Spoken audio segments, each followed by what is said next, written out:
walked in. She said, like, all the normal, hello, how are you? And then she was like, she was a little out there.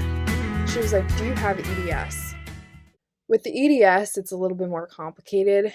I guess to backtrack a little bit. Throughout my life, I have had so many injuries. I played a lot of sports, primarily soccer. And my knees in middle school were so, like, I was in pain all the time. My knees, and I had I wore my 2 knee braces at the same time, and it was a real look. And they hurt all the time. Backtracking even further, when I was having my growth spurt, I had really bad growing pains, like, to the point that I had to take, like, Advil for them. And it was always just like, oh, she's growing really fast, which was true. And that was also the reason why my knees hurt, and I also hurt my Achilles tendon.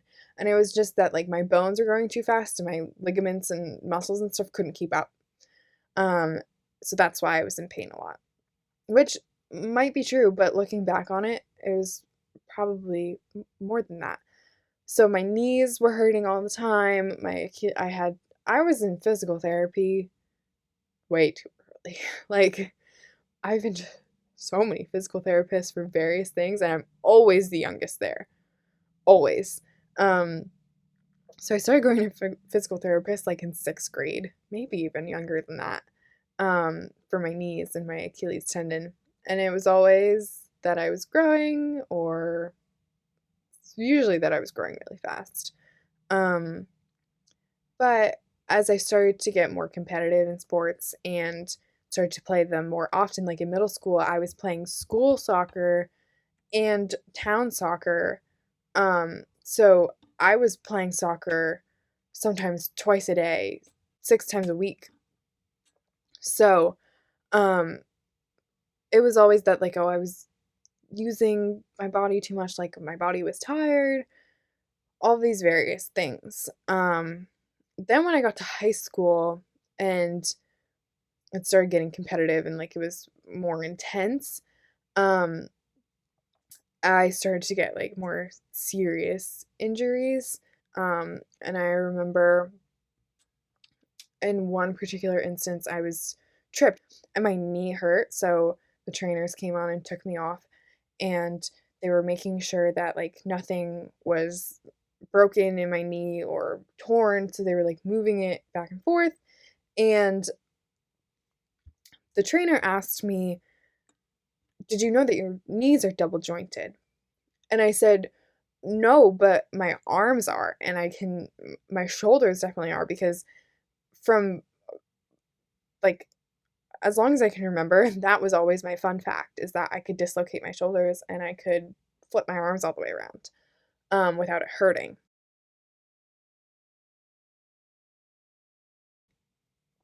And so then she was like, let me see. So I did my arm thing, and she was, like, testing my fingers to see how far they would bend, and just, like, moving things around. She said, your entire body is double jointed.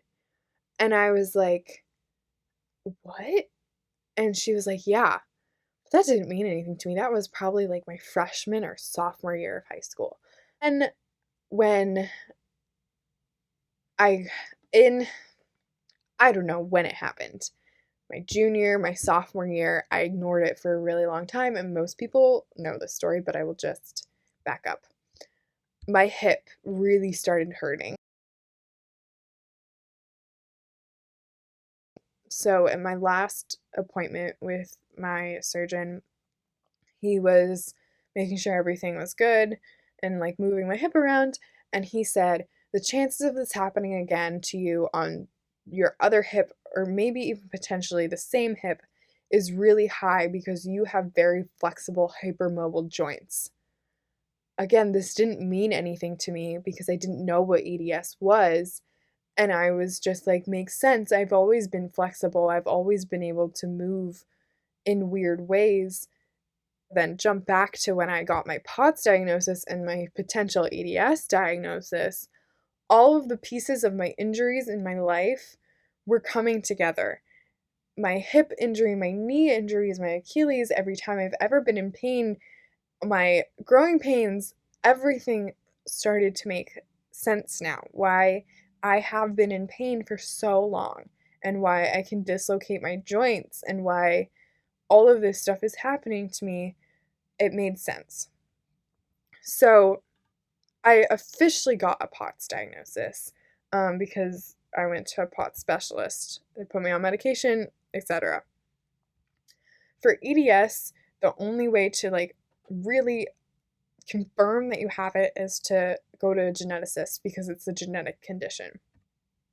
So because I got this diagnosis right before I left for college, I didn't have any time to go to a geneticist. So theoretically, I have not been officially diagnosed with EDS.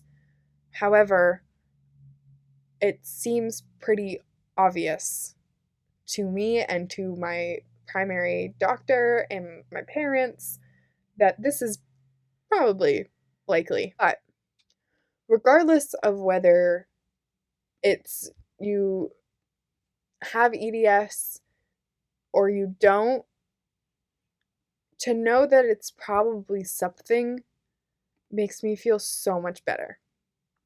When I was living with POTS and EDS without the diagnosis, mostly POTS, because EDS, it wasn't like that concerning. Like I was getting injuries, but I played a lot of sports, so it wasn't like that dire. But when I was passing out very frequently, that was more scary.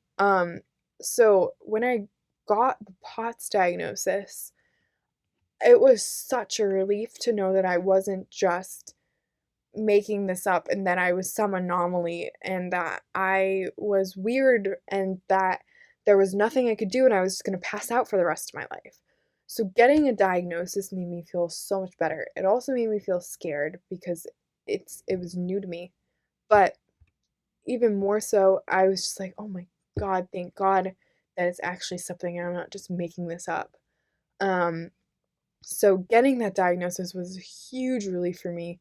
The timing was not fantastic, um, going off to college a week after, but having an actual thing, as scary as it may be, made me feel so much better about everything. Like it just made sense and it was something I could research and something I could talk to people about because before I had felt very alone and that I was like the only one in the world who was passing out randomly while making cupcakes. But I realized that I wasn't, and this was actually a thing. So that made me feel so much better. So I guess that's kind of it for my story that I can think of currently. There's a lot that's happened in my life. Probably a ton more injuries that I didn't even cover. Um, but if you have any questions, please let me know. I'm happy to answer any questions about my story, about my process. Um, and again, I'm still trying to figure this out for myself as well. So, um, yeah, let me know if you have any questions. Thank you for watching and share it with your friends.